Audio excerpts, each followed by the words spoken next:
नमस्कार दोस्तों, स्वागत करती हूँ आपका ई पाठशाला के चैनल पर।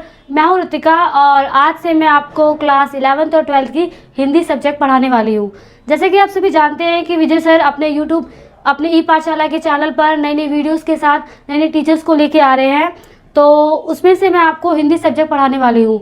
आई होप आपको मेरी वीडियोज़ पसंद आए। अगर पसंद आती है तो प्लीज़ लाइक शेयर सब्सक्राइब ज़रूर करें। तो चलिए हम अपनी वीडियो को स्टार्ट करते हैं। क्लास 12th का टर्म 2 का सेकेंड चैप्टर। तो ये लिखा है पंडित चंद्रधर शर्मा गुलेरी जी ने। पंडित चंद्रधर शर्मा गुलेरी जी का जन्म पुरानी बस्ती जयपुर में हुआ था। गुलेरी जी भाषाविद थे। संस्कृत, पाली, प्राकृत, अपभ्रंश, ब्रज, अवधी, मराठी, गुजराती, राजस्थानी, पंजाबी, बांग्ला और अंग्रेजी, लैटिन, फ्रेंच इत्यादि भाषाओं में उनकी अच्छी गति थी। वे संस्कृत के ही पंडित थे और प्राचीन इतिहास पुरातत्व उनका मुख्य विषय था। उनकी गहरी रुचि भाषा विज्ञान में भी थी। तो ये थी कुछ जानकारी पंडित चंद्रधर शर्मा गुलेरी जी की। तो हम चैप्टर शुरू करने से पहले चैप्टर के बारे में कुछ जान लेते हैं। चैप्टर है सुमिरने के मन के, और जो है 3 लघु निबंध है। पहला है बालक बच गया, दूसरा घड़ी के पुर्जे और तीसरा है ढेले चलो। तो चलिए हम सबसे पहले पहला भाग पढ़ लेते हैं। पहले भाग में क्या है, तो जैसे कि मैंने बताया चैप्टर का नाम है सुमिरने के मन के और पहला भाग है बालक बच गया। तो चलिए स्टार्ट करते हैं। एक पाठशाला का वार्षिक उत्सव था। मैं भी वहाँ बुलाया गया था। वहाँ के प्रधान अध्यापक का एकमात्र पुत्र, जिसकी अवस्था सिर्फ 8 वर्ष की थी। तो यहाँ पर लेखक ये कहते हैं कि वार्षिक उत्सव था पाठशाला का, यानी कि जो साल में एक बार होता है। मैं भी वहाँ पे बुलाया गया था। वहाँ के जो प्रधान अध्यापक का एकमात्र पुत्र था, जिसकी अवस्था थी सिर्फ 8 वर्ष की, यानी कि वो सिर्फ 8 साल का ही था। बड़े लाड से नुमाइश में मिस्टर हादी के कोलू की तरह उसको दिखाया जा रहा है। यानी कि मिस्टर हादी जो है वहाँ के प्रधानाचार्य जी हैं, और कोलू का मतलब होता है मशीन। यानी कि मिस्टर हादी की एक मशीन है जिसकी तरह उसको दिखाया जा रहा है उस 8 साल के बच्चे को। उसका मुंह पीला पड़ा हुआ था, आंखें सफेद थी और दृष्टि भूमि से उठी नहीं रही थी। प्रश्न पूछे जा रहे थे, वह उत्तर दिए जा रहा था। यानी कि लेखक यहाँ पे कहते हैं कि वो 8 साल का बच्चा इतने सारे लोगों के सामने डर गया और उसका मुंह पीला पड़ा हुआ था, उसकी आंखें सफेद थी और उसकी दृष्टि यानी कि उसकी नजर जो है जमीन से उठ ही नहीं रही थी। और उससे प्रश्न पूछे जा रहे थे, वह उत्तर भी दिए जा रहा था। उससे क्या क्या प्रश्न पूछे गए थे ये आप देखिएगा। धर्म के 10 लक्षण सुना रहा था वो। नौरसों के उदाहरण दिए उसने। पानी के 4 डिग्री के नीचे शीतलता फैल जाने के कारण उसे मछलियों की प्राण रक्षा को समझा गया। और फिर चंद्र ग्रहण का वैज्ञानिक समाधान दे दिया उसने। अभाव को पदार्थ मानने न मानने वाले शास्त्रार्थ कह गया। इंग्लैंड के राजा 8वें हेनरी की स्त्रियों के नाम बता दिए उसने। पेशवों का कुर्सीनुमा सुना दिया। यानी कि देखिए ये जो बच्चा है 8 साल का, उससे कितने सारे प्रश्न पूछे गए हैं और उन सब प्रश्नों को वो उसके उत्तर दिए भी जा रहा था। ये पूछा गया उससे, तू क्या करेगा, यानी कि उस बच्चे से पूछते हैं। जब ये सारे सवालों के जवाब दे देता है तो उस बच्चे से पूछा जाता है कि उससे पूछा जाता है कि तू क्या करेगा। बालक ने सीखा सिखाया उत्तर दिया और उसने कहा मैं याव जन्म लोक सेवा ही करूंगा। यानी कि जीवन भर, जब तक उसका जीवन है तब तक वो सिर्फ लोगों की सेवा ही करेगा। ये जवाब देता है वो बच्चा 8 साल का। सभा वाह वाह करती सुन रही थी। पिता का हृदय उल्लास से भर उठा था। यानी कि उस जवाब को सुन के उनके जो पिता है वो खुश हो गए थे। वृद्ध महाशय ने उसके सिर पर हाथ फेरकर आशीर्वाद दिया और कहा तो इनाम में क्या मांगेगा। बालक कुछ सोचने लग गया। यानी कि वहाँ का जो वृद्ध महाशय यानी कि जो बूढ़े व्यक्ति हैं, वो उनके जो बच्चा जवाब देता है उसको खुश होकर उसको आशीर्वाद देते हैं और कहते हैं कि इनाम में तू क्या मांगेगा, जो तू मांगेगा वही तुझे देंगे। तो बालक ये बातें सुनकर सोचने लग गया। पिता और अध्यापक इस चिंता में लगे रहे कि पढ़ाई का पुतला कौन सी पुस्तक मांगेगा। बालक के मुख पर विलक्षण परिवर्तन होने लग गए, यानी कि अलग तरीके के उसके चेहरे पर अलग तरीके के परिवर्तन होने लग गए थे। हृदय में कृत्रिम स्वभावी भावों की लड़ाई चल रही थी और कुछ खांस कर गला साफ कर नकली पर्दे हट जाने पर स्वयं विस्मित होकर बालक ने धीरे से कहा लड्डू। पिता और अध्यापक निराश हो गए। यानी कि यहाँ पर ये बताया जा रहा है कि जब बच्चे से पूछा जाता है कि तू क्या मांगेगा, तो वो 8 साल का बच्चा धीरे से बोलता है लड्डू। यानी कि उसका बचपन आज भी जीवित है। लेकिन ये बातें सुनकर उसके पिता और अध्यापक निराश हो जाते हैं, नाखुश हो जाते हैं। इतने समय तक मेरा श्वास घुट रहा था, अब मैं सुख की सांस भरता हूँ। यहाँ पर लेखक ये कहते हैं कि जब बच्चे ने लड्डू मांगा तब उससे पहले लेखक का श्वास घुट रहा था, लेकिन जब उसने लड्डू मांगा तो उन्होंने सुख की सांस भरी। उन सब ने बालक की प्रवृत्तियों का गला घोटने में कुछ नहीं उठा रखा था। यहाँ पर लेखक ये कहते हैं कि वो जो पिता थे और अध्यापक थे, वो 8 साल के बच्चे की प्रवृत्तियों यानी कि उसकी इच्छाओं का गला घोटने में कुछ नहीं कसर उठा रखी थी उसने, और बालक बच गया। यानी कि बच्चा लड्डू मांगने पर उसका जो बचपना है वो बच गया, आज भी जिंदा है। उसके बचने की आशा, क्योंकि वह लड्डू की पुकार जीवित वृक्ष के हरे पत्तों का मधुर मरमर था, न कि भरे काठ की अलमारियों का सिर दुखाने वाली गड़गड़ाहट थी। यानी कि लेखक यहाँ पर ये कहते हैं कि जब वो बच्चा एक लड्डू मांगता है तो उसकी लड्डू की जो पुकार रहेगी ना, वो एक जीवित वृक्ष के हरे पत्तों की तरह थी, ना कि जो एक वयस्क जो आदमी, वयस्क जो व्यक्ति होता है, वो अलमारी की सिर दुखाने वाली गड़गड़ाहट की आवाज़ नहीं आ रही थी। यानी कि उसका बचपना जो है वो आज भी उस लड्डू के मांगने पर जीवित है।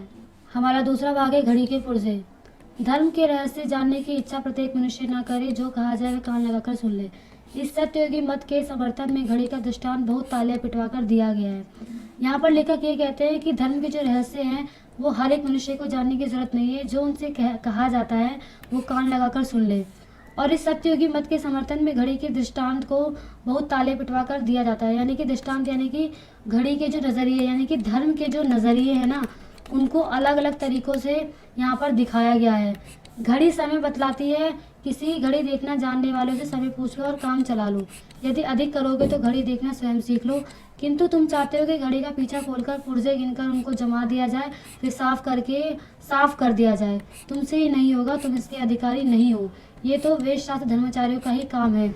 यहाँ पर लेखक ये कहते हैं कि धर्म के बारे में अगर आपको गहराई से जानना है तो आप धर्म में जो बातें कही जाती है, जो चीज़ें कही जाती हैं, वो सब तुम्हारा यानी कि आम लोगों का काम नहीं है, ये तो सिर्फ वेद शास्त्र धर्माचार्यों का ही काम है। घड़ी के पुर्जे जानने तुमसे ना होगा, इसका अगर इस उपमा से जिज्ञासा बंद हो जाती है। यहाँ पर लेखक ये कहते हैं कि जो धर्म की बातें हैंगी, अगर तुम हमसे ये कहते हो कि तुमसे नहीं होगा, तो क्या इससे हमारी जिज्ञासा यानी कि हमारी जो उत्सुकता है वो धर्म को जानने में कम हो जाती है। इसी दृष्टांत को बताया जाए तो जो उपदेश जी कह रहे हैं उसके विरुद्ध कई बातें निकल आवे। यानी कि लेखक ये कहते हैं कि जो नज़रिया आप हमको बता रहे हैं धर्म को लेके, अगर ये चीज़ें गलत हैं तो अगर ये चीज़ें हमको गलत लगती हैं तो इसके विरुद्ध कई बातें निकल भी सकती हैं। घड़ी देखना तो सिखा दोगे, उसमें तो जन्म और कर्म की पक ना लगाओ। यहाँ पर लेखक ये कहते हैं कि अगर तुम उनको धर्म के बारे में सिखा तो दोगे, लेकिन सही क्या है और गलत क्या है इसके पंख तुम मत लगाओ। फिर दूसरे से पूछने का टंटा क्यों? गिनती हम जानते हैं, अंक हम पहचानते हैं, सूर्यों की चाल भी हम देख सकते हैं, फिर आंखें भी तो है, हमें ही तो देखने दो। यहाँ पर लेखक का कहने का मतलब यह है कि धर्म के बारे में सारी जानकारी हम जानते हैं, सही क्या है गलत क्या है, तो हमको भी धर्म की सही व्याख्या, सही बातें हमको बताने दो, देखने दो हमको धर्म क्या है। पड़ोस की घड़ियों को दोपहर के 12 बजे हैं और आपकी घड़ी में आधी रात। जरा खोलकर देख ना लीजिए कि कौन सा पेज ढीला है। यदि पुर्जे ठीक है तो आधी रात ही हम फिर सो जाएंगे। यहाँ पर लेखक ये कहना चाहते हैं कि घड़ी को लेके, यहाँ पर लेखक ये कहना चाहते हैं कि उनकी घड़ी में 12 बजे हैं, अर्थात उनके जो धर्म में है उनकी घड़ी में 12 बजे है और तुम्हारे में आधी रात है। जरा खोलकर देख लीजिए कि कौन सा पेज ढीला है, यदि पुर्जे ठीक है तो आधी रात ही सही, फिर हम सो जाएंगे। दूसरी घड़ियों को गलत ना माने। यहाँ पर लेके कहते हैं कि जो धर्म तुमने बताया है वही धर्म सही नहीं है, और जो धर्म दूसरा कोई सिखाता है तो वो भी धर्म गलत नहीं है। ज़रा देख तो लीजिए, पुर्जे खोलकर फिर ठीक करना अधिक कठिन काम नहीं है। लोग सीखते हैं, सिखाते हैं। यहाँ पर लेके कहते हैं कि किसी भी चीज़ को, किसी भी धर्म को अगर आपको जानना है, यानी कि तो धर्म के बारे में लोग सीखते भी हैं और सिखाते भी हैं। अनाड़ी के हाथ में चाहे घड़ी मत दो। यानी कि यहाँ पर लेके कहते हैं कि जिसको धर्म के बारे में जानकारी नहीं है तो उसको उसके हाथों में ये चीज़ें ना डालो। जो घड़ी साजी का इम्तिहान पास कर चुका है उसे तो देखने दो। यानी कि लेके कहते हैं कि जो धर्म के बारे में जानकारी जान चुका है, सब चीज़ जान चुका है, उसको तो धर्म की सही जानकारी दो। साथ ये भी समझा दो कि आपको स्वयं घड़ी देखना, साफ करना और सुधारना आता है कि नहीं। यहाँ पर भी लेखक यही कहते हैं कि धर्म के बारे में स्वयं यहाँ पर लेखक ये कहना चाहते हैं कि धर्म के बारे में आपको स्वयं पता है कि नहीं। अगर पता है तो उसको सही करना और सुधारना आपको आता है कि नहीं। हमें तो धोखा होता है कि परदादा की घड़ी जेब में डाले फिरते हो, वह बंद हो गई है।